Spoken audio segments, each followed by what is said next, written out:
Welcome in, everybody, to another episode of Sad Times. Before we get too deep into it, we do, of course, have to call out our sponsor, Fuck Cigarettes. As I like to say, and you know, I talked to the CEO of Fuck Cigarettes. His name is Marvin. Marvin and I like to talk about lighting up a big fuck and just leaning back and blowing out like. So we're hoping that you at home are having a fuck cigarette yourself. Jesus Christ, what was that noise? Okay. So before I introduce that laughing guy, just a reminder, or for anybody who's never been here before, to listen to Sad Times.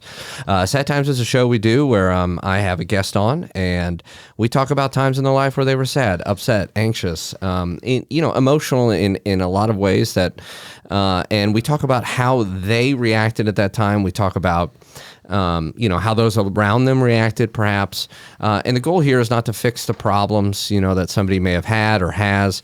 That's not it at all. It's about telling the story, having the people tell their own story so that people out there who are listening, might feel a little less alone and say, oh, I've had that experience, etc. So that's kind of what Sad Times is. Thanks for stopping by. Today's going to be a little different because my guest is a little different. He's one of the dearest people to me in the world. His name is Aaron. And hi, Aaron. How are you? I'm good, Kevin. Oh, thank you. Wow. You have a very good radio voice. Does it sound good? Yeah, it sounds pretty good. Yes. So let's talk about Aaron. We've known each other, 17 and a half years, I'd say. May of 2005, we met, I believe. Yeah, we were doing a little summer theater. Yep. Do you want to tell anybody out there what it's like to do summer theater? It's like... if you never drank any water or slept, and then worked a lot in the sun, and also wanted to die. That's actually that's about right. So we did an outdoor drama, and we had the best job in the fucking world once that show was open. It was a fine job. We had to be at the theater at like 6 p.m. every night, something like that. 5 or 6 for call. Yeah, and then we'd do our little show, and then we would go and... Get home about 11, probably. And drink until 7. Yeah, a.m. Yeah.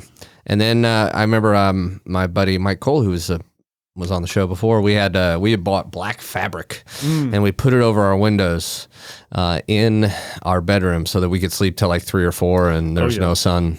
No, I was eating 2 times a day during that, so we'd always 2 times a day. Yeah, we'd wake up at like 3 in the afternoon. And go get a big meal after cleaning up or whatever. And then we'd do the show. And then I would drink until I wanted to fall over. And then I would eat something. And then I would go to bed. Go to sleep. Those were my 2 meals. So the joke that you made, but that's also pretty true, right? It's not a very healthy way to live, at least summer stock theater. Do you think... Go ahead. Sorry. I was going to say, some people probably can live healthily in that environment. Well, we couldn't. I was not one of those. Yes. People. Why do you think that, I was 23, you were 22 when we met, I think. Yep. You're still in your 30s. Just barely. Yeah. Where are you from, Aaron? Albuquerque, New Mexico. Nuevo Mexico. And tell us about, your family. Where you from, growing up, all that good stuff. Oh, golly. Okay, so I was born in my house in 1982. Really? Yep, with a midwife. Okay. On a waterbed. And my dad was a journeyman carpenter, and my mom did like a lot of little stuff. She worked as like an assistant in a doctor's office before we were born and traveled around. My dad was in the military, so before we were born, she kind of went where he went, some on and off. What branch was he in? He was in the Army. Okay. And they got married in 71, didn't have any kids until 78. And that's my older brother. Sibling, yep. And so they were married for a while before that. And my dad was born in Albuquerque, and I don't know what necessarily took them back there. My dad got out of the military. They had been living in Colorado Springs, which is where Lucas was born. Oh, wow. Okay. And then moved back to Albuquerque, me in 82, little brother in 85. Pretty blue collar kind of thing. My mom started working as a temp for Qualmed, which was an HMO insurance company. Qualmed. Yeah, I don't think they're around anymore. No, I think a lot of people had some qualms with it. Yeah, well, they probably got bought by somebody. Ass Ed? Perhaps. Yes. They were big into music. They met doing music in college. Neither one of them graduated, but they went for several years. But it was like musical theater, right? Yeah. Is that how they met? Well, they met doing West Side Story. They were Oh. playing Tony and Maria. God damn. Believe it or not. I'll choose to believe it. I don't know why you would not? lie to me. I didn't. Yeah, Unless they lied to me. Oh yeah, then that's fucked up. never know. Then that's the real reason we're on sad times today. Okay, so what's a journeyman carpenter? Is that just like kind of a handyman? Union oh, he's carpenter. a union guy. Okay. That's what you go through so you can be union. All right, so Albuquerque, grew up there, and then we met in Ohio, Correct. which is quite the place. That summer, Mansfield. yeah. And that summer, the way that you and I really kind of bonded, we bonded more towards the end of summer, as I recall. We knew each other, and we would joke around during the show and all this good stuff. But we were both dating people. Yep. And we kind of went. I remember we went on a double date to like an Amish restaurant that was very it was good. like a huge tourist attraction, like Amish place, right? So they had furniture and they had all that kind of stuff, and then also this like ham dinner restaurant that they were real into the ham dinner of. Before I want to ask you something about, you've been a professional actor off and on for a long time. What are the reactions you get from people? Like if somebody says, "What do you do?" Like when you were an actor, and you said, "I'm an actor." What was generally the reaction you would get? Oh, nobody treats it as a career, right? And maybe it wasn't. I don't know. At the time, I thought it was. I was at least trying to be. But generally, it's like well, you're young. Do it now while you're young kind of thing. You know, you travel all over. You meet different people. You go home. You tell people about it. They're like, "That's so nice that you're doing this now while you can." Yes. Then you'll get old and you won't. Is it an implied like? Excuse me. You'll grow out of this. Yeah, or at least just the, probably pragmatically, you're unlikely to make a lasting living unless you're willing to make certain sacrifices. Yep. 99% of actors never achieve any sort of actual fame. They just are working actors, which is a very small percentage of actors, right? People who call themselves actors. Most don't work with the sort of regularity you would need to say is a career. Yeah, I think you and I mean, you did longer than I did, but we did. So I would get the reaction when I told people I'm an actor or I used to be an actor. Or whatever, oh, wow, so glamorous. That's kind of the thing, and it's like so much fun. It's not. Well, yeah. I mean, of course it's fun, but it's also, Aaron and I did a bunch of children's theater tours together. Now those are a whole different type of sad times. Yeah. So what is it about that day in, day out? I mean, we'd have to get up at 4 a.m. Well, yeah, it's much harder than people think, or certainly than I thought it would be, right? The hours are insane. So you might wake up at 4:30, meet at the van at 5:15 or whatever, drive 2 hours, spend an hour unloading the set, getting everything set up, do your hour-long show, pack up, drive another 2 hours, unload for another hour, do the show again. Oftentimes you're not working with the very best of material that's available, right? So many theaters are doing what they can. You can't afford rights for something fancy. And there's probably not that much material out there for that sort of thing that's really high quality, in my judgy opinion. So you have this mind-numbing aspect that's much like any job that you have to go to day in and day out, although it's a little harder in that, it's easier to blend into the background at some jobs than it is, if you're having a bad day. Yeah, You still got to find a way to turn it on, right? We only did one tour actually together. Is that correct? Yeah, one tour there. That was Frog and Toad. Yeah, that 6 was one of the us. higher quality shows I was in. It was a good show. It's a good musical. I try, and I'm very fascinated to try to get across to people.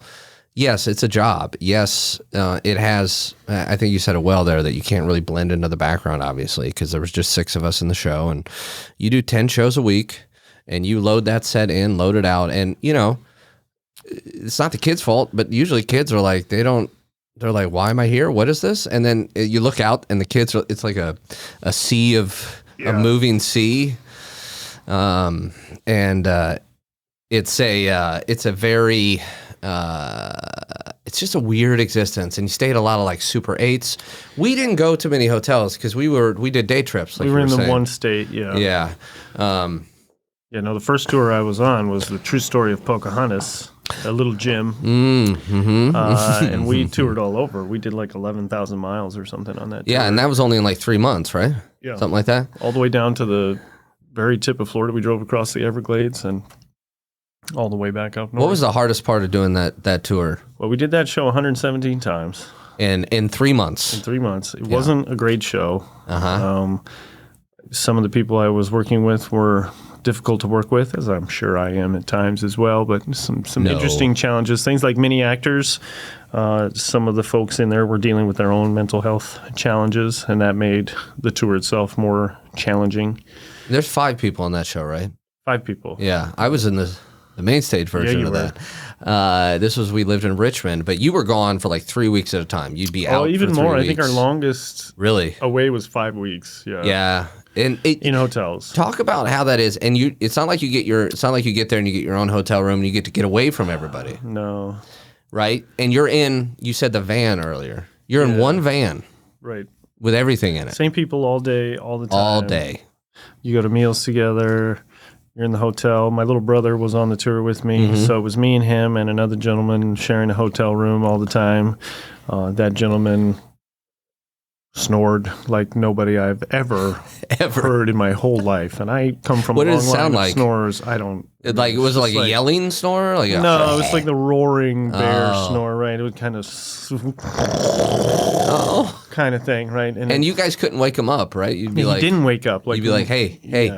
Yeah. And then we had one big whole dramatic thing where I had kicked the bed because I was sleeping in a rollaway cot at the foot of the and two you were other definitely beds. the tallest of the 3, if I remember correctly. He was a big man, so that's true. But and I had kicked the bed probably on purpose. But as I recall, I was semi-asleep or whatever. You know what I mean? And we had to have a meeting with the tour manager, and we had to call back. And it's just like every little thing in that environment turns into a huge problem, right? It's just. And you said tour manager, and the tour manager is just one of the 5 of you. Correct. Right?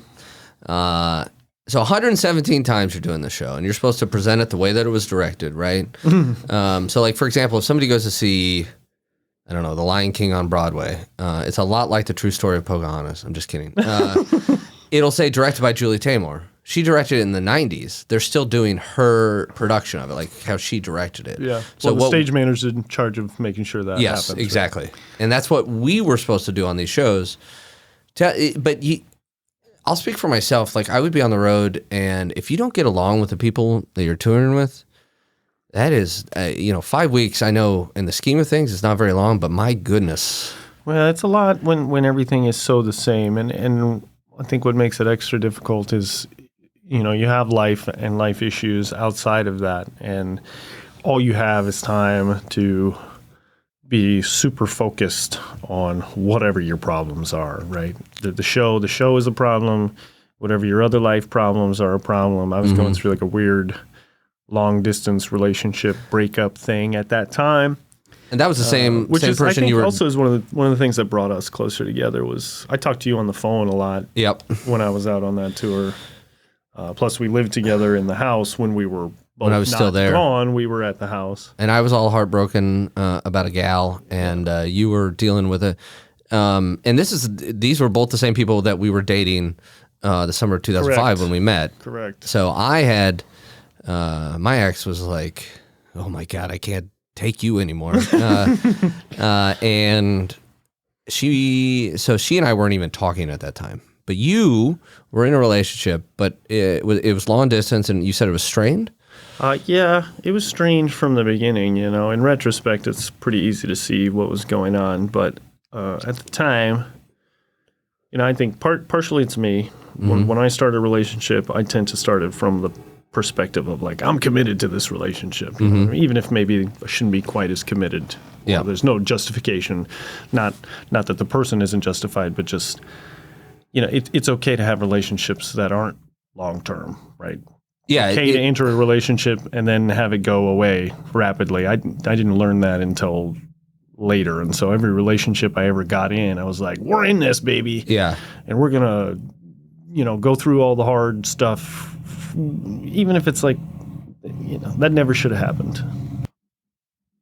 And you won't even know that Blake was there. Oh, yeah. Through the magic of the audio medium. What you don't hear at home, this is the way the magic works, is everybody knows that we record in the area of Chicago. This is not, I did learn this just now, we're in a no-horn area, which is where I prefer to always be, is in a no-horn area. Yeah. because we had to pause there because somebody used their fucking horn, and I believe it was you, Aaron. I didn't bring a horn. You didn't bring a horn? No. You always have a horn. Don't look at me like that. That's not. People can't see that hateful look in your eyes. Yeah. Okay, so if we can go back to we were talking about. So you had a strain long. Do you want to talk any about that or? Sure. Yeah. So what was strained about it? Like what was giving you the trouble? Let's say in that, for everybody knows, this is the fall of 2006. Yeah. So I had convinced myself that I was deeply in love. We had a very interesting sexual relationship that, in retrospect, I now understand. So can I ask what interesting means, or would you rather yeah, not? I'm trying to think how I might that's put fair. It became obvious early on to me that she was not really enjoying the sex. Understood. And I was thinking, what am I doing wrong? And I had this whole long insecurity thing where it was like, I guess I just don't know how to have sex. I hadn't had sex with anybody since my high school girlfriend, so it had been several years. All right, you're 20. You turned 23 at this right. I dated her, my high school girlfriend, until I was like 19, maybe. So it had been several years since I'd had any sex. And so I had this crisis of confidence around that, right? Because it was very clear that she wasn't having a good time, right? And she assured me that it wasn't me. See, I was going to ask if you tried to talk to her about it. We talked about it. It wasn't me, blah, blah, blah, right? Now I know that this person isn't attracted to men, or at least wasn't attracted to men at the time. And has since made some changes in their life to more accurately reflect what they've learned about themselves. I'm sure. I feel pretty. I don't harbor any resentment now. There was a time when I felt like a lot of my time and emotional labor had been completely wasted because what turned out to be a different sexual orientation was making me feel like I just didn't know how to have sex, right? Yeah. I'm a pretty empathetic person, so it wasn't like I was angry at her or anything like that, but it definitely was damaging over time. To you or to affected her? Sexual relationships after that for a while until I got my groove back, as it were. So that was weird, and to be on tour, right? So we'd had I didn't see her very often. She was still in school, right? Still in school. Yep. And of course, when you're in a long distance relationship, one of the things you do when you get together is get it on, right? And so, just for everybody at home, that's sex. And so, there was like that pressure there, coupled with the fact that it had been discussed that wasn't really quite what everybody had in mind. And, so that was weighing on me heavily while I was on tour. How often were you talking to her? Did you guys talk a lot? So we were like best friends, So you guys still had a really, we had everything else was really wonderful. Yeah, no, we had a good relationship. Yeah. We talked a lot. Leading up to tour, we were on the phone for hours a day and that kind of stuff. It was really kind of, looking back, it was probably a more juvenile relationship, if you follow my meaning, as far as like it kind of sounds like something a high schooler would do or something, right? Be on the phone for hours and we'd talk about our lives. And you're right. I think people would call it juvenile, but at the same time, I don't know. I like that type of stuff. Yeah, I mean, it's where I was at, where she was at, and usually they just hang up on me after like an hour. I doubt that. I've talked to you on the phone for many hours. Well, you're as you said, an empathetic person. Well, that's true. Which is not to say anything. But basically, you have you can take my shit, as it were. But yeah, so we talked on the phone a lot. I do remember that because I was doing. We lived in Richmond. I was doing an in-state tour, so it was one of these. Get up real fucking early, and then there's a lot more driving on an drive like tour. 4 hours, 6 hours the whole day, like all of your driving. You do the show twice. Again, you're in this 15-passenger van with 4 other people, along with your set, along with your fucking luggage, all of it. Right. And so let's say you go out and do the show and I'm mad at, person A because of something that happened in the show. Well, I don't get the chance to just be like, well, I got to go off by myself. Nope. We got to pile back into this van, drive for another 2 hours and then do the show again. Yeah. There's no cool off period. Yeah. tour. It's very, and so I'm glad that I had those experiences because at least for me, especially when I did 2-person tours, it taught me what an asshole I was. I think that's valuable information for all of us to get because we are all assholes. Yeah.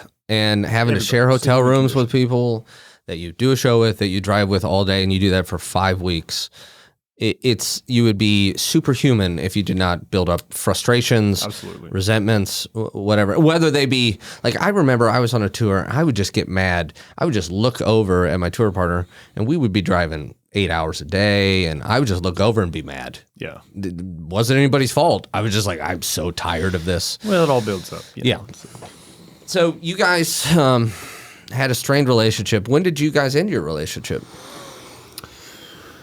I think I want to say October of that year that I was on tour. And because I remember coming back from tour and you played me that classic Beatles song, For No One? For No One. Great song. And I had a good long cry Yeah. the first time I heard that. I think that was the first time I ever heard that song.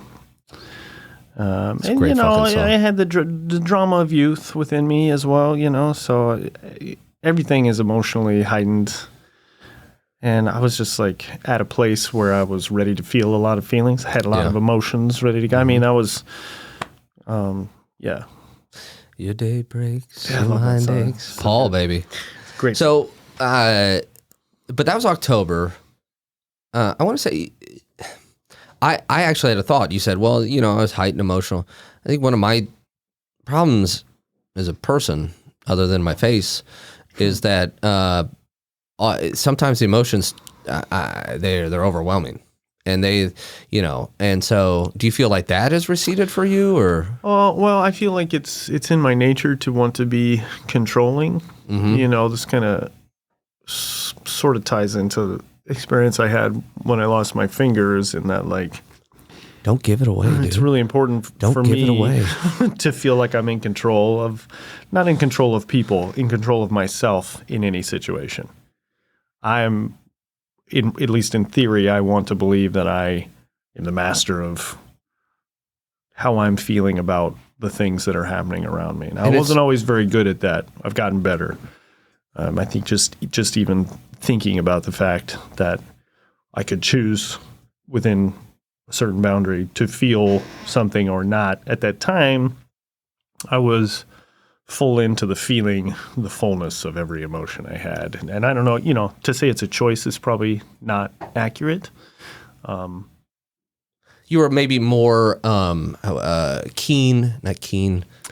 What am I, fucking French? I like keen. I say keen a lot in New Zealand. Ah. That was fun. That's Keen on it. Keen on it. Yeah. So you'd be more accepting. I don't even know. I guess it's just where I was. Yeah, you're just like, I'm ready to go down here and feel this. Got all these feelings, yeah. And I still remember one night in Richmond, you were not sober, nor was I. And I was in the other room of this house. Now, this house that we lived in was a huge, well, not even huge. It was a 2-story house, and part of it was literally sinking into the earth. Well, it was splitting. Right? It was like the it was back like half was falling off. Yeah, splitting when down we the middle. the bathroom that was by our bedrooms in the basement. When I lived in the basement, you sat on the toilet to use the restroom and you reclined because the fucking house was falling into the earth. Yeah, the doors fell closed on one side of the hall and fell open on the other side of the hall. And Aaron and I, for a long time that I lived there, we had 2 rooms that used to be one room that they put a very thin wall in between. So we would talk to each other through the wall in the morning. I had to go through your room to exit. To leave, yeah. Always waking me the fuck up. You liked it. And so there's that. But anyway, one night I was with a friend in the front living room of the house, and then all of a sudden I hear Pavarotti. I don't know if I could have named it to have been Pavarotti. Then I hear Aaron just singing this beautiful tenor aria. And I'm like, what the fuck? And I walk in, and we had an island in that kitchen. And you were between the island and the cabinets, so you couldn't see you when you walked in. So I was like, what? Where is this coming from? And I looked around, and you're on the floor singing this beautiful opera. Like, actually very well. You're a very talented singer. And You were, I think you were crying, like you were really feeling. I mean, I've never gotten much into opera, but opera is all about the emotion, right? I have to imagine. Well, I would think, I never really studied it per se. My parents both pursued classical music in college. So I was exposed to a lot of that stuff growing up, a lot of opera and that kind of stuff. And I guess whatever I learned about singing was from a classical perspective early on. But yeah, I don't know. My mom, I think I got that from my mom. My mom did this hilarious thing where, she was like a classic woman of that time. She worked like 50 hours a week. She was also taking care of pretty much everything at home. I talked to you about how she was kind of the caretaker for our grandma for a long time. That's her mother, right? So she was always so my mom was always going. Always. And then like randomly on a Saturday, Yentl or something would come on the TV and she would stop everything she was doing. Really? Just sit down and she'd just like weep and watch Yentl for like 2 hours. And she would like lose herself in it. Oh yeah, completely. It was like like in the middle escape. of dusting the living room, you know what I mean? She's got her power headband on that she always put on when it was work time. And like Yentl Babs would come on and she cries at anything, right?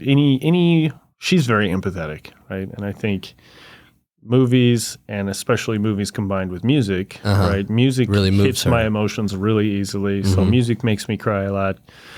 But really, I'm a sap for just about any movie. I will, if they have like a cry-y thing when they manipulate us with the music and all of that, which I'm fine with for story time. I'm not saying a menacing manipulation, but what would you say is the hardest you ever cried at a movie? Can you think of that? I don't know. Brent's you over remember there. that Life is Beautiful? Oh, you know what? I've never seen it, but I remember it. It's for really sure. good. I cried a lot during that. That's intense. I think like all people, and especially men in America, it took me a while to not restrain every time I was crying. Brent's so like, I it's haven't not like cried I'm a since sobber. 1984. I don't sob during movies, but I will Is it tear. like Oh yeah, I will just- have it just falls down your- running tears often. Yeah. I remember you told me when you were a kid, one of your, I don't know, really nice memory for you is you were watching Lonesome Dove, and spoiler alert, Danny Glover dies. And you said that your dad comforted you when that happened. That was like really meaningful, right? It's an early memory. I think it was pretty formative. My dad had a lot of mental health issues and depression and stuff. And especially in the early years, money was a tighter thing, and then my parents were always stressed and et cetera, like a lot of parents and whatnot. But he was not particularly forthcoming with emotion, and could be distant, especially when we were young. We're very close now, but and so also I was probably too young to be watching the movie, but that's also a constant in my life. But Danny Glover he's like trying to, I think if I remember correctly, there's like a young indigenous kid who he's somehow trying to introduce himself to or something. So it's like sort of a gentle moment, and then either a parent or something else runs out and stabs him with a spear, right? And he dies. And it's very sad. So I remember feeling all emotional, having some big feelings come up, and I left the room and went to cry in the bathroom. And my dad came and found me and like picked me up and hugged me, and it's like, it's all good, whatever. And so I do think that probably had a lasting impact on like what, is it okay to cry, et cetera. My dad was a lot of things, but he was not like toxically masculine particularly, you know what I mean? It's like he never would have been like, don't cry, Yeah. So that was a bonus. It's interesting you said that's a constant in my life. I probably wasn't old enough to be watching it. I think that's probably gone in a sense now, because like Netflix Kids, there's just 9 billion kids programs on now. And they have access to everything. Right? Yeah, and then it was like you sit down and whatever they're watching, you're watching. That's what you watch. That's it. Lonesome Dove, one of my all-time favorite books. And a fabulous movie.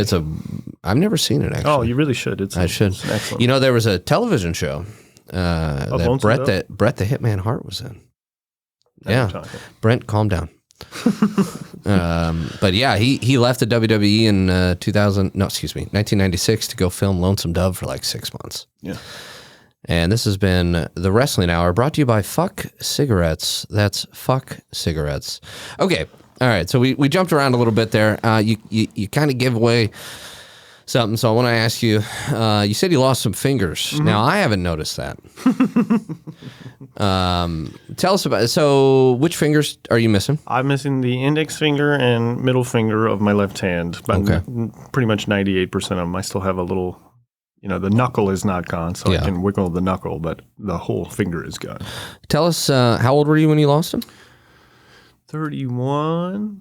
And tell It us, was in December, so it was right. I was either 30 or 31. are you saying your birthday's coming up? It is. As of this recording. Sorry, Brent. So tell us what happened. Well, I was doing environmental work for I was groundwater sampling for an environmental company. They were monitoring a jet fuel spill and where it was on the aquifer below Albuquerque. Wow.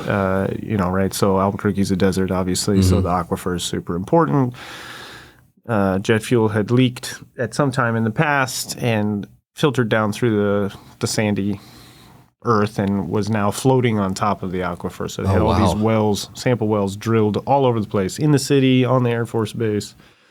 And so we would go out and pump certain volumes of water and take measurements and observations and whatever, and then move on to another well. It's like a few-hour process per well. Mm-hmm. But we were requested to sample a well we'd never sampled before, and it turned out that it was a completely different type of well. It was not a sample well. It was actually like part of an agricultural thing for a golf course. It was like part of the... it was on a golf course, or it fed the water to the golf course? Well, both. Okay. I guess that's how wells work. Yeah, sometimes. Thank you. They pump them a long way, too. So yeah, that's true. It's not inconceivable that it wouldn't be there. Well. Anyway, so we got out to the thing. We had requested information. We thought we knew what we were doing. Long story short, I went to access this sample port that was purportedly already installed, like a vinyl tube. What's a sample port? Just a 1/4-inch vinyl tube that would allow water to be pumped from the well out. I see. To be collected. Okay. And when we got there, I couldn't see it. There was kind of a mess of stuff on top, electrical cable, the sample tube, braided steel wire, right? And so, long story short, I lifted it out and something down below disconnected, which shouldn't have disconnected. Mm-hmm. And it released the support for 1,600 pounds of material that was suspended. 1,600 pounds? Yeah, correct. Suspended underground. It's called a pitless adapter. What that means, I don't really know. Anyway, it fell so fast that it cinched the braided steel cable around those two fingers and pulled me shoulder deep into the well casing. And then when I wouldn't fit anymore, it tore my fingers off. Dislocated my thumb, broke my pinky, strained some ligaments in my arm. So you get pulled down. Like there's no choice. Correct. I have no choice. This 1,600 pounds. It was less than a half a second from touching it to removing my hand and saying, I'm missing 2 fingers. We need to go to the hospital. Wow. You said, what'd you call it? A pitless adapter? Pitless adapter. That's my jazz fusion band. Yeah. We are pitless adapter. Now we're going to fuse. Okay, so it was really with like 1 second, like you fell down and you pulled your hand back up and very apparent. Yeah. Well, it kind of ties into what I started to say earlier, which is that it's really has always been important to me to be in control of my faculties or whatever. Okay. So it wasn't, I didn't like freak out. I mean, I was definitely traumatically injured, so I'm sure I was in shock or whatever. But I was pretty much aware of what was going on. There were some other people on the site with me, so I was like, we need to go to the hospital, call 911, etc. And then it was about 7 minutes. So it was on the Air Force Base. So the ambulance came from off base and had to go through the checkpoint. So it was almost 8 minutes or so, 7 or 8 minutes before the ambulance got to me. And then they picked me up. Were you just like holding something on? Yeah, I don't remember what it was exactly. I think I just had my hand over it, I think. Oh, and it was December, and it was probably chilly at least a little bit. In the 30s, I think, yeah. Okay, so you get in the ambulance, and then, wow. I remember I found out from your ex-sister-in-law about that. She didn't tell me what had happened. She said you had an accident, and I was very worried. And when I finally talked to you and you told me what had happened, and I confirmed, I was kind of shocked, right? And then I confirmed it was your left hand. And the first thing I thought of was when we lived together in West Virginia, you basically taught me how to play guitar. Yeah. And that made me really sad. So basically, if you're listening at home, Aaron losing his fingers was a problem for me, not for Aaron. Well, I mean, it was a problem for me. It was? Yeah, I was disappointed to lose them. You don't say. Yeah, no, I wasn't like a super guitar player or anything, but I had played for a long time. I got my first guitar when I was 13. And very again, to drive 17 years or something. Very musical. Yeah, well, what was nicest about it was even when I wasn't. So singing was my jam for a long time, and guitar allowed me to express that at home alone, and to still have that satisfaction of creating music, even when I wasn't doing it professionally or otherwise, in a group. Or so that was. How long were you kind of depressed by it? Like, oh, sure. I mean, I don't know. I think I even asked you before we recorded, can I make fun of your lack of fingers? And you said no, and I just totally broke that. No, I'm just kidding. You said yes, but you've always, at least since it's happened, you've always seemed to have had a really good outlook on it. But how long were you like really down about it? Like, and what were you thinking? The first 2 months afterwards was a hard time for sure. I wasn't working. I had a lot of time. It was extremely painful for even after that. You went to the hospital. Why was it painful? Well, there's some nerve issues at the end of the finger. When it initially healed, there was no. So when my fingers were torn off, it basically left a circle of open area of bone and ligament and that kind of stuff. I don't want to gross anybody out too much, but when they stitched it up, there wasn't enough skin to pull it totally closed, right? So the scar tissue that filled in that gap, right? If you have the palm of your hand and the back of your hand, as that skin came together, it just had all the scar tissue that adhered directly to the bone. And so there was no padding, there was no anything. So it's just like very stiff, hard tissue that attached directly to the bone. And normally you would have, I don't know the medical stuff, but there are, multiple layers of skin and layers of fat and that kind of stuff that pad even the bony parts of you that you think are bony have things. Which is all of me. Yeah, you and me both. Yeah, kid. So what were you thinking for those two? Like, was it just like, this is certainly not making light of it, but like, did you think you were somehow deformed? Did you?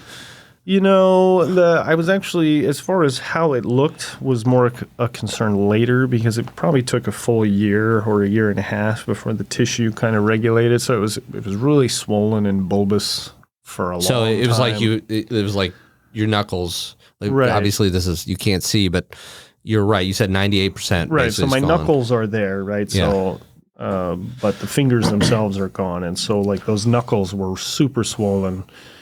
In pain the whole time? Painful. They used to be. So I had a lot of phantom pain in the first several years. I've heard that a lot. Yeah. Which is more like for me, it manifested as if you've ever cut or bit your fingernail too short, and you have that pain out. So I was feeling that pain out at the end, where there was nothing. It was out in space. Wow. But I was getting that pain out in the ends of my fingers like all the time for a while. And there's nothing you can do about that. Not really. I mean, they have some drugs and some therapies and things to help try to like confuse your brain or whatever. But it's kind of like just luck of the draw for how long that sort of stuff lasts. We talked about this a little bit on the way in, but I probably dodged a huge bullet of pain by not being able to reattach the fingers because they went down in the hole, so they were down there and gone. They found them later, right? Many weeks later. Yeah, I bet they look good. They wouldn't let me see them, though I requested. They were afraid I was going to have some sort of PTSD, and maybe I would have. I don't think I'd. That's fair. I don't think I'd want to see my fingers after they've been I was very curious to see them, but I don't know why Brent's laughing. Nobody wanted me to see them, so that was disappointing. Brent's like, man, finally fucking.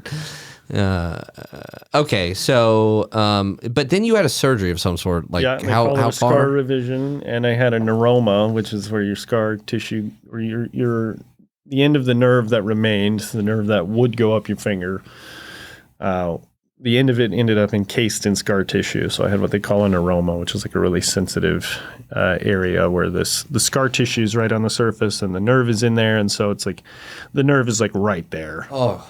And it's also just like, I think there must be something, I don't know any technical things about it, but a nerve that's never been stimulated there, right? Uh-huh. It's used to being stimulated out at like the tip of my finger or whatever. So all this like sensation that it's not used to having. So it's just like super duper sensitive. And then when you lose a part of your body, your kinesthetic awareness takes time to adjust, right? So if I would reach for things with my left hand, I was often like punching it with my knuckles because my index finger wasn't there to tell me, oh, you've gone too far. You've reached whatever you were reaching for. And then it would hit that nerve. And it would hit the nerve, and that would hurt really bad, et cetera, et cetera. I was lucky to I had a great hand surgeon who did a good job with the scar revision, and that continued to improve for several years after the surgery. I would like to say that I always want to call this out, things like this, and I believe that was the first time kinesthetic awareness was used on sad times. So possibly I've used it wrong, so don't get too excited. I don't, right or wrong, it's quite a combination of words, my friend. So that was, 9 years ago now, right? December of 2013, I believe. Yeah. So actually, we just had, oh my gosh, the 9th anniversary of Digitus Exodus Day has just occurred. What is it? What day? I want to say it's the 13th. Digitus Exodus? Might be the 11th. Yeah, Digitus Exodus. My older brother dubbed it Digitus Exodus Day. That's pretty funny. That's good. Yeah, your younger brother was working with you when that happened, right? Yeah, he was there. Yeah. Okay, so, and I think you said something earlier today too about how you've noticed there's actually a lot of people you've noticed more that don't have a finger or missing a finger or something like that. Once I had my finger injury, I started seeing it everywhere, and it's in my personality to not let that go. So now every time I see somebody with a finger injury, I'm like, finger buddies, and I show them my fingers, and we have a chat. Really? Do you really do that? Yeah. Almost all of them have cut them off on a table saw or something like that. Ow. A circular saw, that kind of thing. Are you just, the body gets used to anything or most anything. Are you just so used to it now? I think, I crossed that threshold maybe a year or two ago. I mean, for years and years afterwards, I was always aware of it. Yeah. Not that it was really like making it hard to do anything, but it was just like I thought about it a lot. It was like, oh, that's kind of weird looking that there's no fingers there. And then when I was working at the bank, I was customer service, and then I did some managing and that kind of thing. So I was always opening accounts. I had a lot of long conversations with individuals, and it was the first time in my life I got to experience what it's like when people stare at your whatever, right? And you can see their eyes going to it over and over and over and over again, right? And I would look, right? Yeah. It's different. It's totally normal in human nature to notice a difference like that. But I do think there comes a line where it's like if you just keep looking at it, it's like I'm here. Yeah. Did you ever say, like, you noticed maybe somebody was looking at it that you said, "Oh, are you looking at my fingers?" Or no, I didn't bring it up, but I was shocked at the number of people who asked about it. Like, what happened to your finger, right? Which didn't bother me until I had answered the question 1,000 times, and then I was like, okay, I'm kind of over this. Yeah, thanks for coming on this podcast and letting me ask you that. Yeah, you bet. No, this is a little different. Yeah. But yeah, no, people like I think they like the shock of it a little bit, right? Yeah. When you tell them that you got your fingers torn off by a braided steel cable, they're like, they get, I don't know, it's human nature. And that's just the noises I make. Yeah. Yeah, it's different. And you're right. The eyes. Right. To notice it is completely normal. Right. It's like noticing somebody in a wheelchair. There's nothing wrong with noticing. Oh, sorry. But when you stare, that's different. Right. Right. Or if you act weird about it. Yeah. So here's another question. How many years ago did you get tired of my joke about giving you a high 8?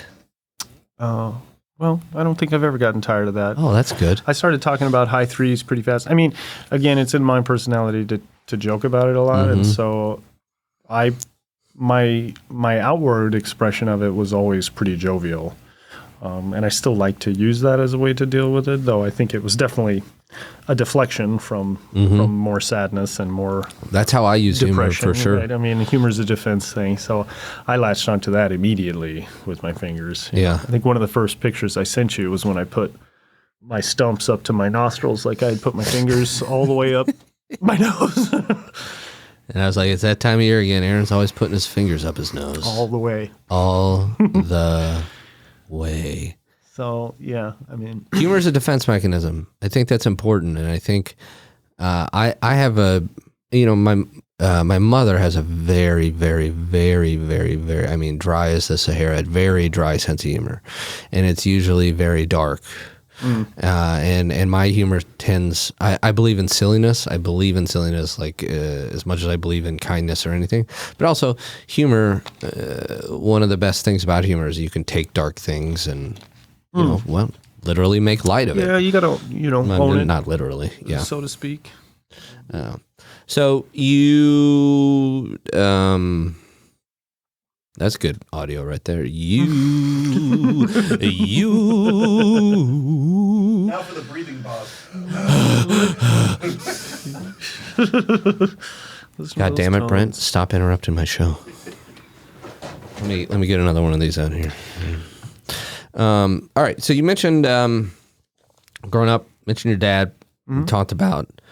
We've obviously talked about what happened with your fingers. You've also struggled a lot with kind of autoimmune stuff, right? Mm-hmm. Mm-hmm. When did that start? And how did it show itself or whatever? Yeah, so I want to say it was my sophomore year of high school. I was probably 15. Started pooping a lot. A lot. And then before I knew it, I was pooping a lot of blood. And then I was like, hey, Mom, this is kind of weird to tell you, but I seem to have a lot of blood in my poop. That's a scary thing. Yeah. Did it scare the shit out of you? Yeah, I was young. Pardon the pun, but and and it was really painful. I had all this cramping, and like. Explain what that cramp feels like. Is it what I'm trying to say is I've been lucky enough I don't have that, but there are times where I feel like I have to go to the bathroom immediatody. Is it that type of pain, or is it different? It's like if somebody put glass in your large intestine, and your body was like, there's something in here that I need to poop out. But you were like, if I poop this out, it's going to cause a lot of damage. Oh, my God. So it feels like this horrible tighten. It's difficult to describe. Pain is so difficult to describe, right? Yeah. It's like when I lost my fingers, I described that as white. Bright white, all-encompassing white, filling my mind. How long after it actually happened did you start to feel it because of the shock? Oh, it was probably like a week. I mean, really, before I honestly had like a sensation from the area that you could normalize. But back to the poop, to the gut problems. So I had my first colonoscopy when I was 16, and back in the day, the way they prepared you for that. You went on a liquid diet for 48 hours, which is still what they do, but then they gave you all these weird stimulants. So you took like a bunch of stimulants, like poop stimulants, like a bunch of laxatives, but like very, very stimulant laxatives, not like a gentle laxative. So it's like you take it and it's muscle spasming your colon, right? I had to give myself an enema when I was 16, which was weird. And so the preparation for that was much more traumatic than the procedure itself. I don't really recall. Right, they don't put you all the way out, but it's enough under that you're. What do they call it? Float you or something? Yeah, something like that. Right. It's not like when I had my hernia operations, they put you all the way down. Out, yeah. It's less than that, but just like horrible poops for 2 days. See, I had to drink castor oil. Literal castor oil? Literal castor oil. Let me tell you, you haven't lived until you've had a couple of tablespoons of castor oil. What do you think I just opened? So, wow. And so you had you said your first one when you were 16. I assume that means you've had further? Another one in like 2014. Just to see where things were at and get. What did they find? Did they diagnose you with something once they did? So I have what now falls into the broader category of inflammatory bowel disease, but nobody was talking about that then. So it's ulcerative colitis, where I get, unlike Crohn's, which is in the small intestine and generally worse, more likely to be deadly. I had these like lesions in my large intestine. Were they like ulcers? Kind of, yeah. I think that's where the ulcerative part comes from. And it's, like I say, it's inflammatory, so it's an inflammatory condition. It's an autoimmune thing, something about your body attacking your own cells and whatnot. Inflammatory condition, by the way, is the name of my other jazz fusion band. That's a good one. Yeah. I haven't told you that. I didn't want to spoil it. Yeah. So how did they treat that when you're 16? So they go and they see what this is. So you're still in pain, I imagine. Honestly, the colitis was probably one of the more formative things that ever happened to me. It's probably where I started first really being funny about my pain. Right. I made a lot of jokes about poop. I mean, I was pooping probably 10 to 15 times a day. Oh my for God. Most of the time I was in high school. Right. So everybody knew something was wrong. Because you're just getting up all the time. Constantly in the bathroom. Right. And so that's kind of weird on its own. And so I had, faced with the choice of either trying to pretend like nothing's wrong or just laying full into it. So I talked about poop probably more than people cared to hear. Well, we were, the first show we were in that we were talking about earlier, there was the scene the first scene you and I were in together, and you were sitting on the ground, and in the scene, it was like you just had to be doing something. And I didn't know what you were doing for a while, but you were carving into a rock every day. We did that show probably 70 times or something. What did you carve into the rock? Poop is life. Yes. Well, let that be a lesson. Yes, that's right. That's right. And then you had that in our house in Richmond. It was like on your window. Well, well, poop is life. I still have that rock in the basement somewhere. But I think the colitis started some of my deepest anxiety, right? Because I was always afraid I was going to need to poop at an inopportune time or poop my pants, right? Or like when I started in my professional acting career, I was like, what if I have to poop really bad right before I go on stage? Or when I met you that summer, was that a big worry for you? Yeah. I never had an on-stage experience where I was like, oh my God, I'm about to poop in my pants. But I was constantly worried that I was going to have that. I'm glad that you said that, because that, of course, makes 100% perfect sense. And it's like I've had that experience like once a year, maybe, like where you're, oh my God, I need to get to a bathroom. But to have that as a daily. Well, and this is not just poop, right? I'm not trying to gross anybody out too much, fine. But it was foul beyond all measure. It's still, and did it hurt to poop?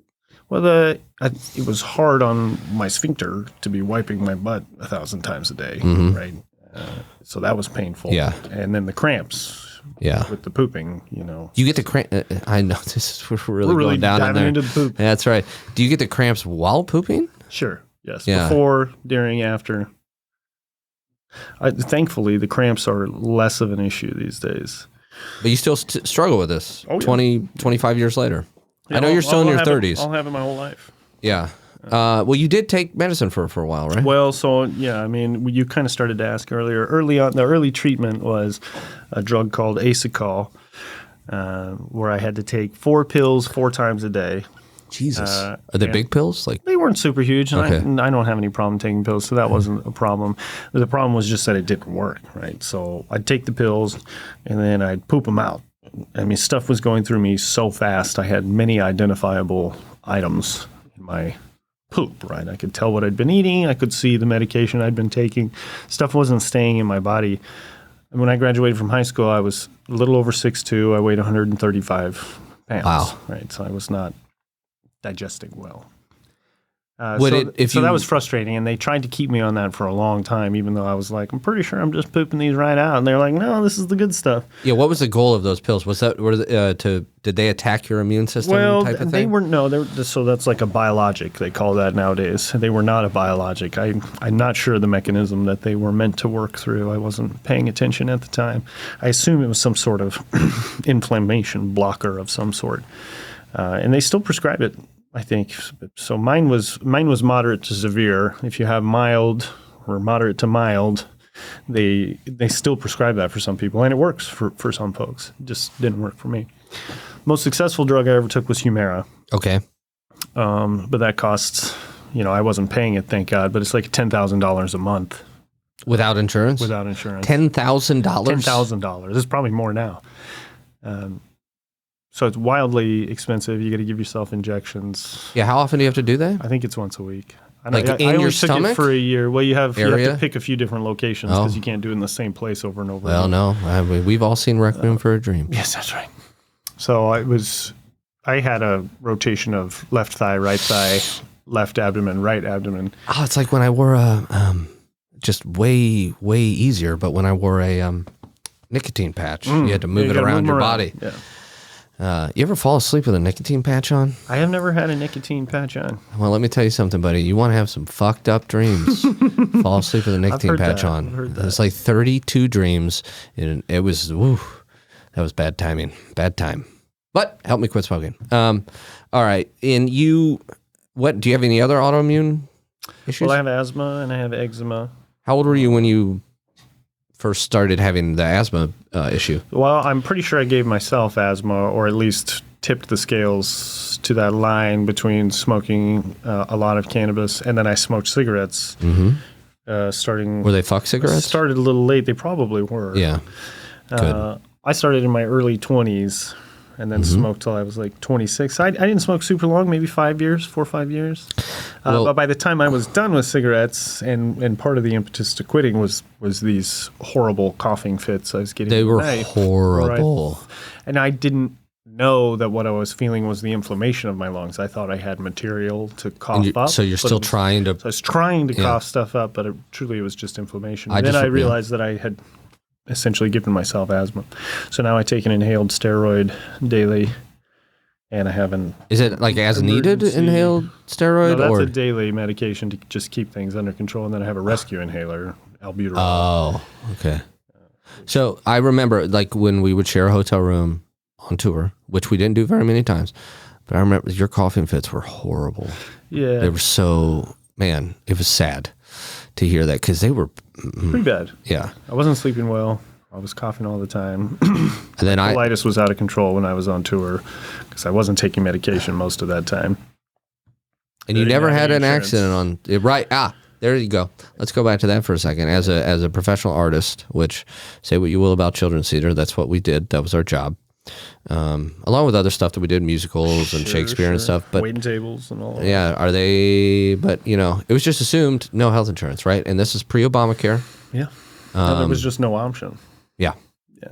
Just didn't have it. I couldn't have. Now I didn't have this $10,000 a month thing that you're talking about. Well, with thankfully, I Humira. wasn't paying that. One of those, I don't think it was. I think AstraZeneca is one of them now. Something like that, where your insurance pays whatever, or your no insurance pays whatever. Like I had a copay, but it was small, and then I don't know how they function or what funds them, but they pay for the rest of it, and it's basically income dependent. You tell them how much you make, and they're like, "Well, we'll pay for this much of your medication." And those things are still out there, but they don't solve any of the long-term problems. Have you ever done therapy?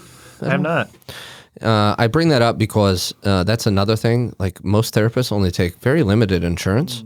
And so just a surprise to everybody, I go to therapy and it's $200 a session because the insurance I have, which I'm lucky enough to have, That's insane. does not cover it. Right. Okay. Well, I wanted to ask you then about that. So you had asthma, anything else? Eczema. Eczema. And you have that in your ear? That's a recent goodie that life has given me. Yeah. I thought I had a cut in my ear that wouldn't heal forever, and now I know that it's eczema. So it gets real crusty and also juicy. It's pretty fun. Juicy, crusty and juicy. Yeah. It's like a good fried chicken. I love fried chicken. Fried chicken. Get some fried chicken caught in my ear. So is it in pain? Are you in pain a lot in your ear? It is when it's inflamed. I've been on a steroid, like an Otic steroid, which this goes back to the Is that like a Norse There's not a thing? medical condition I have that I don't make light of. So You say an Otic steroid? Otic, it's an Otic solution. That's like a medical term. It means in your ear. So I'm always asking my partner to Otic me. She can put the drops in there. Can you Otic me? And what is the answer? Usually go away? No, it's sure if I have to. Yeah, if I must. No, she's very nice about it.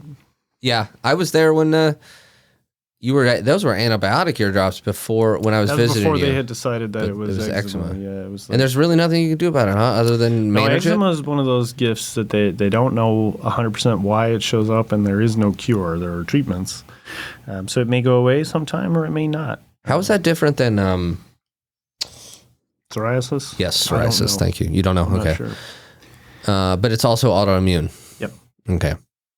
No, there's reason to believe a lot of those inflammatory conditions. Asthma is an inflammatory condition. Eczema is inflammatory. Colitis is inflammatory. I don't know all the science, but there's reason to believe that they are at least somewhat related. Some of the mechanisms that cause them are related, which is why, like Humira, which I took for my guts, is also prescribed for psoriasis.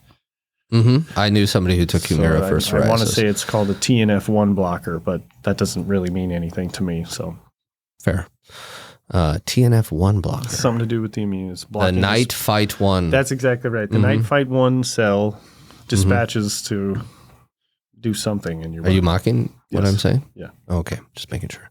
Wait, is this a shtick or are you actually mocking? I told you earlier, it's hard to say when the shtick ends. That's when life right. I know. begins. With you and I. Well, I want to ask you one more thing. You know, you talked about, you mentioned growing up, we had that really nice memory where your dad found you in the bathroom when you were really upset about Danny Glover and Lonesome Dove. And you mentioned your mom. And you said that your mom, not only was she working 50 hours a week, she was taking care of the house and looking after her mom. Now, why was she needing to look after her mom? Well, it was a combination of my grandfather died before I was born, died of emphysema in 1980, and Grandma lived alone after that. Was your mom an only child? No, she had a sister and a brother, but they lived in other states. Gotcha. So your mom was nearby. Nearby. Okay. And Grandma helped with a lot of the child care early on. Whenever we got sick, like that's where we'd go to stay because both my parents worked or whatever. So Grandma was definitely a help to the family. It's not like she was always some burden or something. Oh, you're right. But my mom was primarily the caretaker, kept her involved with us and the family. She was at the house every weekend. We always picked her up for church and all of that kind of stuff. So she was always around. And then as she, aged, by the time she was in her 70s, she probably, started needing a little more help. She never drove, which is part of the reason my mom always had to. She never had a driver's license? Never ever had a driver's license her whole life. So mom took care of her a lot. And then she ended up with pretty severe dementia, but not until her mid-80s. This is your grandmother? Yeah. Okay. And how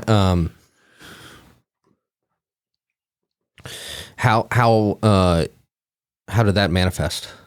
Well, at first it was just funny little things, right? She started eating weird stuff like beans and cottage cheese, or like, and by beans, wow. I mean like baked beans, like just odd combos of things, right? In her time, she'd always been a little forgetful and had some phrases that she said a lot, but after a while it started to be like every time you told her something, she'd tell you about how she read that in the paper, which was obviously not true because not everything we were talking about was in the paper, right? Or we'd go places, go to a restaurant or something she'd never been to, and she'd be like, I remember coming here. This is a great place, right? And which was all pretty harmless, and she didn't have any, she took care of herself until her early 80s, and then she was in assisted living for a long time.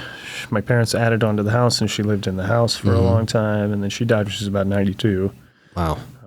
But by the end, she didn't know who anybody was. Even her daughter? Nobody. Yeah, I mean, she might have still been able to say my mom's name, but it's so hard to say with dementia. One of the things that makes dementia so painful is that you're never, it becomes all these things that you take for granted about communication and how you understand somebody no longer apply.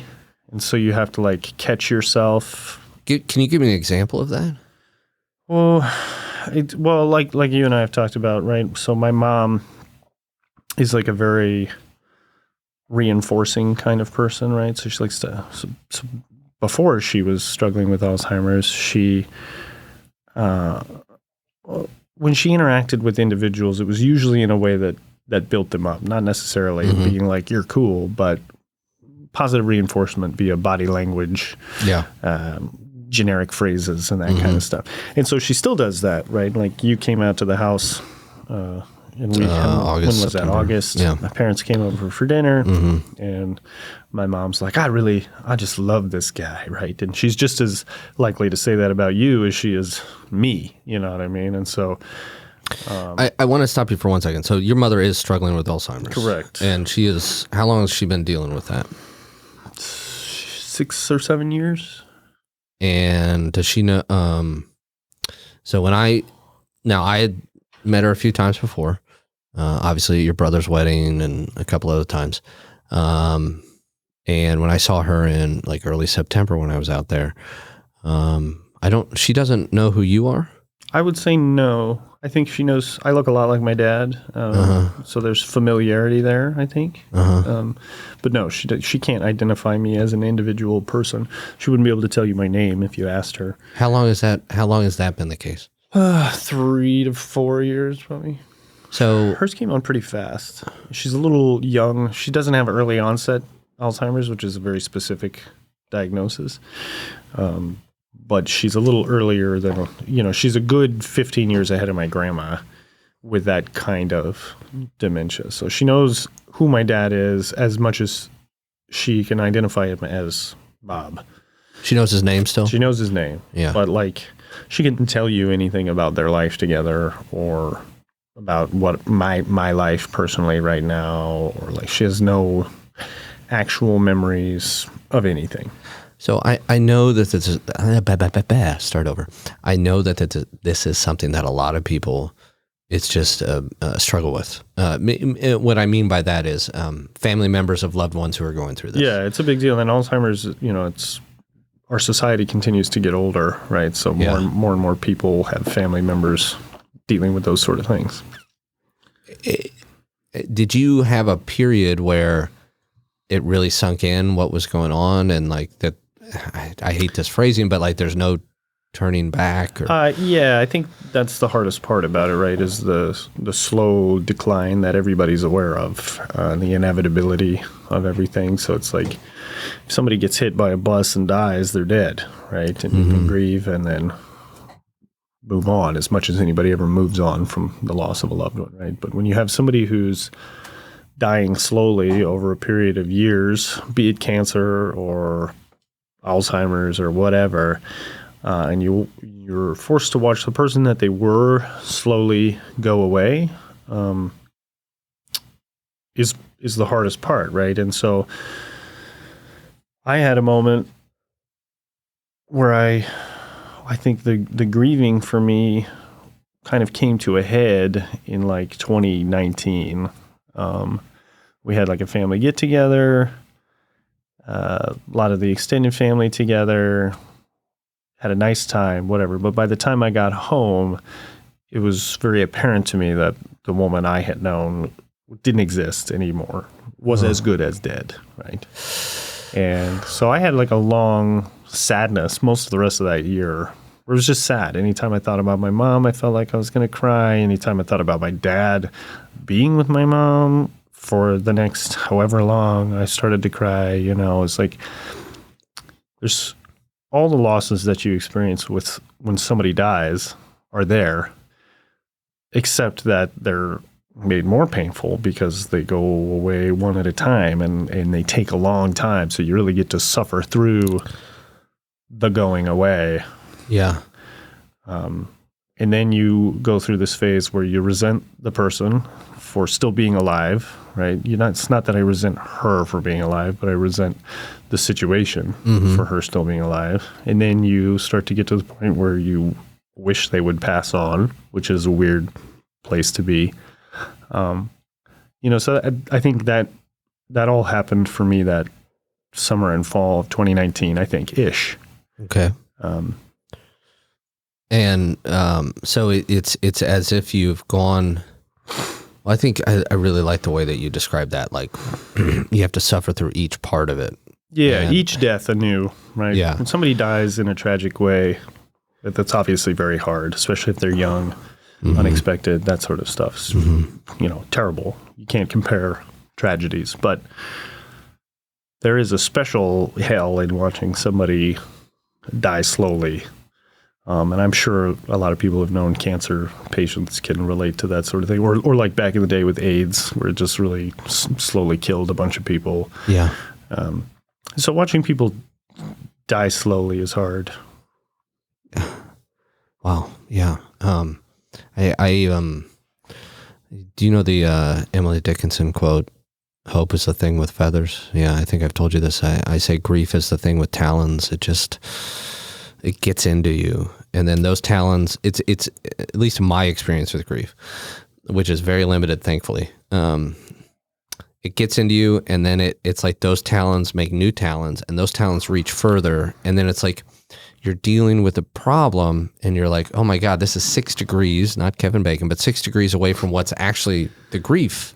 Well, but sure. it's all the way out here. Sure, because the impact of that, right, and Alzheimer's, for instance, right, not only is it sad that my mom is slowly dying a mental death, but it's expensive, right? So there's a pressure to that. Eventually she'll need, thankfully right now my dad is still able to take care of her, but we're right at the edge of that.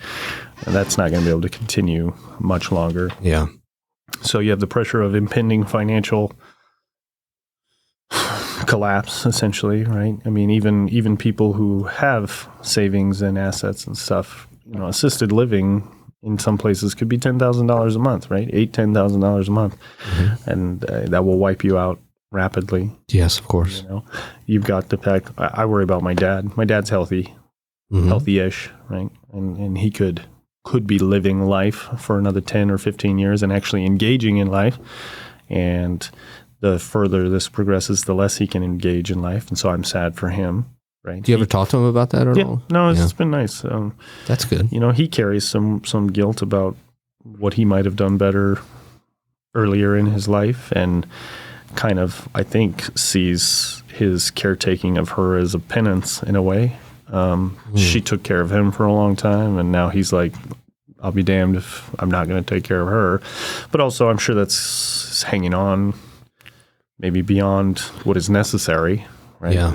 At some point, it's okay to put people in assisted living. It's okay to God, that's got to be such to move on, but that's a hard, another death, another little death. Yeah. Man, of all of the things in this world that are difficult, and there are many, that's the way that you've described it, the way that I've seen you, kind of deal with it over the years and go through it. It's incredibly sad, and I really appreciate you talking about that so openly. But at this point, I'm tired of you. So Well, that tracks. Yeah. I was tired 1 hour and 13 minutes, 17, 18 seconds ago. So, no, I'm just kidding. Now, Aaron, thank you so much for being on and sharing all this stuff. And I know, it got a little, a bit gory. Not gory, it's not gruesome. I don't know, the poop part. Explicit. Poop part, We'll yes, say it will explicit. explicit. But it's something that so many people go through that It's formative. people don't know. And having known you for 17 and a half years, I never once thought about what you said, which is I was afraid I'd be on stage and I would shit myself. And that's a terrible fucking feeling. Yeah, or in line at the bank, or driving home after Yeah. work, or whatever. Anywhere. Yeah. So I thank you for coming on, Glad to sharing do it. those stories. Glad to do it. And anything else you'd like to say that's not disparaging of me? Oh, well, no, I think it would be cliche to say, but I think it's worth saying is that, especially when it comes to things like chronic illness or chronic pain, that stuff just has such a lasting impact in the way you do everything. And then when you're having a bad day or when you're having a good day or whatever, and it affects who you are as a person.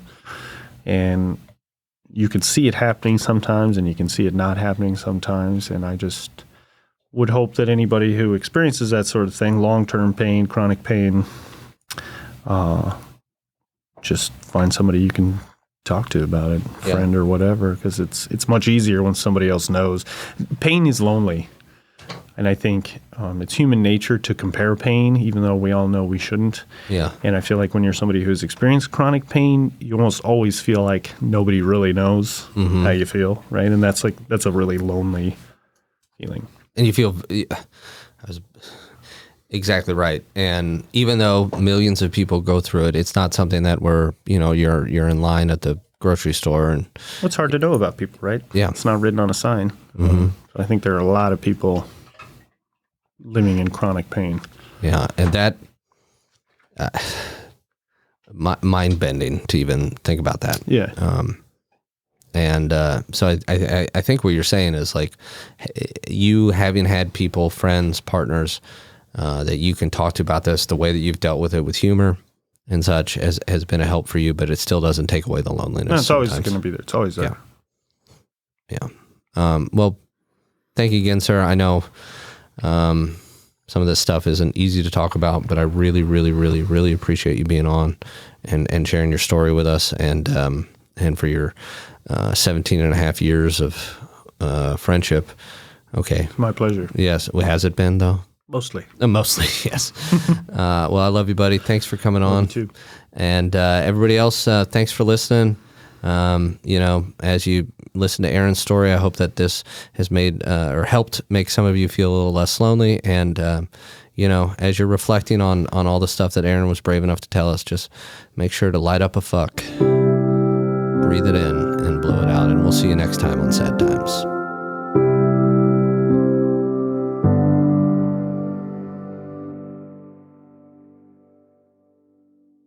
You've been listening to A Fourth Hand Joint.